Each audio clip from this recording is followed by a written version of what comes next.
Welcome to the Hustle Report by Profit Tool, the podcast that delves into the side hustles that could make you money. Today, we're taking a deep dive into something pretty substantial, earning extra cash, the real estate side hustle guide. Yeah, it's a big topic, definitely one that gets a lot of attention. Absolutely. And our mission today is really to unpack the key insights from our own articles on real estate side hustles. We want to help you understand, the real potential here for financial growth, maybe some stability, without it having to be your full-time gig. Exactly. Whether you've maybe done some investing before, or if this whole idea of property investment is totally new to you, we're aiming to make this really accessible. That's the plan. We're looking at how property can actually work for you, not just as a roof over your head, but as a real way to generate income. We've gone through a lot of our own material on this. Great. So let's just jump right in. When we talk about a real estate side hustle, what does that actually mean? Like, what are we really digging into here? Okay, so at its core, it's basically investing in buying property with the main aim of making money from it. Right. And that income can come in a few ways. Regular rental payments from tenants, that's the common one. Or the property itself increasing in value over time appreciation. Or maybe you buy something, fix it up, and sell it for a profit. That's the flipping strategy. Okay, so it's not just one thing. It sounds like there's a spectrum. What were some of the main strategies our articles highlighted? Yeah, definitely a spectrum. Our research breaks it down into a few key types. First, you've got your classic long-term rentals. You buy a place, rent it out, usually for, a year or more. The standard landlord setup. Pretty much. The big plus there is often steady, predictable income. And once you find a good tenant, it can become relatively low touch. Okay. Then there are vacation rentals, think Airbnb, VRBO, that sort of thing. These can be great, especially in tourist areas. You often have more pricing power, but... More work, right? Yeah. Constantly dealing with check-ins, cleaning. Exactly. Significantly more hands-on management usually. Then, for people who like a project, there are fix and flip deals. Buying a property that needs work, renovating it strategically, and then selling it fairly quickly for a profit. Sounds exciting, but maybe risky too. It definitely carries its own set of risks, yeah. And finally, something that's become more popular is real estate crowdfunding. This lets you pool your money with others to invest in bigger projects. You might only put in a smaller amount, and often it's pretty hands-off. Ah, so that lowers the barrier to entry a bit. It can, yeah. The main point is each route, long-term, vacation, flip, crowdfunding has its own pros and cons. You really need to think about your own finances, how much time you have, and honestly, how much risk you're comfortable with. That makes sense. So, okay, we know what it is. Now let's get into the why. Our articles laid out some really compelling reasons someone might dive into this. What are those big draws? Right, the allure. Well, number one, and it's often the biggest driver, is the potential for passive income. Ah, the magic words. Passive income. Well, passive needs a bit of an asterisk, especially at the start. But the key insight from our research is how leveraging professional property management can make it truly passive. Okay, explain that. So, you hire a company to handle tenant screening, rent collection, maintenance calls, basically the day-to-day stuff. It costs money, sure, it'll eat into your profit margin slightly. But it buys back your time. Exactly. Frees you up, makes it genuinely more hands-off, and crucially, it allows you to scale. You could own multiple properties without burning out, which is something a lot of beginners don't think about. That's a really important distinction. It's not passive automatically. It's passive by design, by maybe hiring help. You got it. Second big benefit, portfolio diversification. Real estate is a tangible asset. You can touch it, see it. Unlike stocks or crypto. Right. And adding a physical asset like property to your investment mix can help spread out risk, potentially smoothing out bumps if the stock market gets volatile. It can also be a good hedge against inflation. Okay, that makes sense. A solid asset. But I remember our articles also mentioned liquidity. It's not like you can sell a house tomorrow if you need cash, right? Compared to selling stock. That's a fair point and definitely something to consider. Real estate isn't as liquid. Selling takes time and involves costs. But the counterpoint, especially for a side hustle focused on long-term growth, is that stability and wealth-building potential often make up for that lack of instant liquidity. Assuming you have other savings for emergencies, of course. One point. What else? Tax advantages. These can be significant. Most people know you can often deduct mortgage interest and property taxes. But a key thing our articles dive into is depreciation. This is huge. It's a non-cash expense, basically an allowance for the wear and tear on the building itself that you can deduct from your rental income. This can lower your taxable income substantially, even if the property's value is actually going up. Wow. Okay. So that's a powerful tool many might not even know about. Absolutely, it's a major benefit. Then, fourth, there's the straightforward potential for long-term wealth building.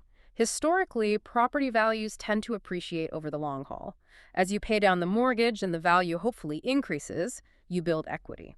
And you're often using leverage controlling a large asset with a smaller down payment, which can amplify returns. Like the power of leverage. And finally, flexibility. Depending on the strategy and how you manage it, real estate investing can offer flexibility in when and where you work on it. You can often manage things around your main job, especially if you outsource the day-to-day. So connecting all that back, it's about building another income stream, potentially a more stable long-term asset, maybe diversifying away from just stocks. Exactly. It's about financial stability, long-term growth, and adding a different type of asset to your overall picture. Okay, those benefits sound fantastic, almost a bit too good sometimes, which usually means there's another side to the coin. What are the big challenges, the potential downsides our research brought up, the reality check, if you will? Oh, absolutely. It's definitely not all smooth sailing. And being aware of the hurdles is critical. The first one is usually the most obvious, the high capital requirement. Yeah, buying property isn't cheap. Not usually, no. You typically need a hefty chunk of cash up front for the down payment, closing costs, maybe immediate repairs or renovations. Especially for flips, the renovation budget can be substantial. So it takes money to make money here, generally. Generally, yes. Though our articles did touch on ways to mitigate this. We mentioned crowdfunding earlier. Another strategy is house hacking, buying a multi-unit property, living in one unit, and renting out the others. The rent helps cover your mortgage. Ah, okay. Clever ways to get started with less capital up front. Exactly. Yeah. Creative financing can play a role too, but still it often requires more capital than, say, starting an online business. Second major risk, market fluctuations. The market can go down as well as up. Precisely. Real estate isn't immune to economic cycles. Local job markets, tanking, interest rates soaring. These things can hit property values and make it harder to find tenants willing to pay the rent you need.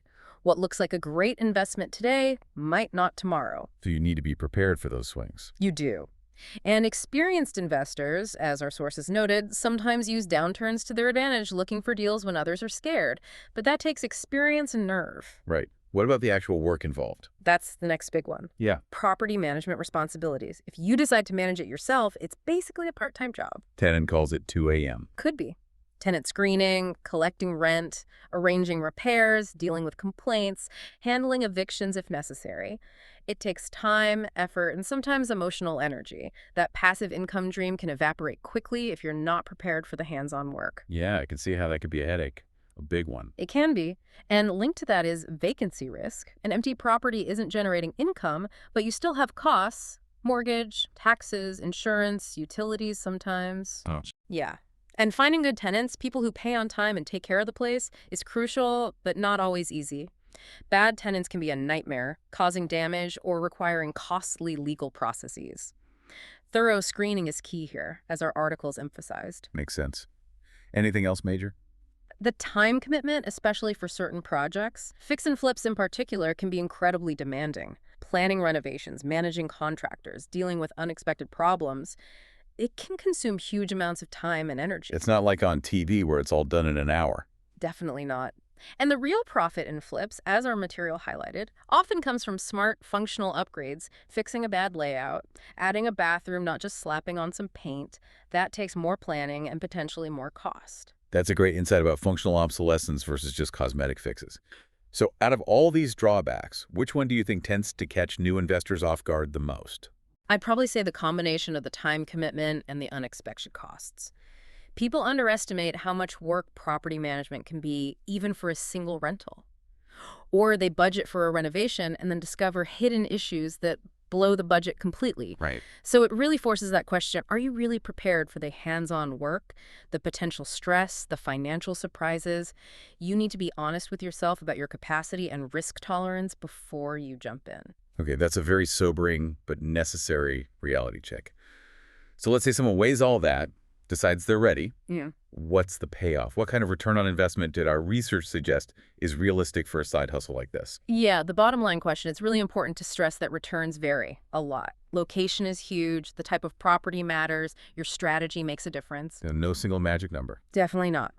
But looking at the data in our articles, a general range often cited for annual returns is somewhere between, say, 8% to 12%. Okay, 8 to 12%. What does that usually include? That typically bundles together both the income you get from rent your cash flow and the appreciation, the increase in the property's value over the year. That sounds pretty decent. But you said it varies. Hugely. You could do much better in a hot market with a well-chosen property, or you could do worse, even lose money if things go wrong or the market turns. Market conditions are key. Right. Our articles also mention looking at the cap rate or capitalization rate. It's a metric investors use, basically the property's annual net operating income divided by its current market value. It helps compare the potential profitability of different properties, kind of like an apples-to-apples comparison before you factor in your mortgage. Okay, a more technical measure for serious analysis. Exactly. And that's why doing thorough research, really digging into the local market data, understanding rental demand, vacancy rates, comparable sales, it's all absolutely essential. You can't just guess. You need due diligence to maximize your chances of hitting that return range or hopefully beating it and minimizing your risks. Got it. So, research, research, research. For someone listening now, maybe thinking, okay, I get the pros, I understand the cons, I'm intrigued. Where do I even start? Right. What's the first practical step our articles suggest? The absolute first step. Educate yourself. Seriously. Before you even look at listings, dive into the fundamentals. Learn the basics. Yeah, understand concepts like cash flow, cap rates, ROI, basic landlord-tenant laws in your area. There are tons of online resources, courses, books, podcasts. Use them. You don't need to become an expert overnight, but you need a solid foundation. Okay, build that knowledge base first. Then what? Second, start using online tools strategically. Websites like Zillow, Realtor.com, Redfin, they're not just for browsing pretty houses. Use them for data. Exactly. Our articles really emphasize this. Look at trends. How long are properties staying on the market in the neighborhoods you're interested in? What's the average price per square foot? What are typical rents for comparable properties? Compare those rents to estimated mortgage payments. Can you actually make money? Become a data detective for your target area. So, digital homework first. Get granular with the numbers. Precisely. And third, network. This is huge. Find local real estate investment clubs or meetups. Go to networking events. Talk to people actually doing it. Yes, learn from people who are already investing in your area. Ask questions. Listen to their experiences, the good and the bad.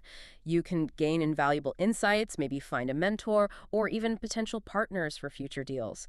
Building those connections is incredibly valuable. So, learn, research the data, and connect with others. It sounds like it's about being really deliberate and informed before making any moves. That's exactly it. It's about starting smart, building up your understanding, using resources like ours and others, and getting plugged into the local scene. It's not just about buying a building, it's about becoming an informed investor. Makes perfect sense. Oh. Now, obviously, we focus heavily on real estate today, and for good reason.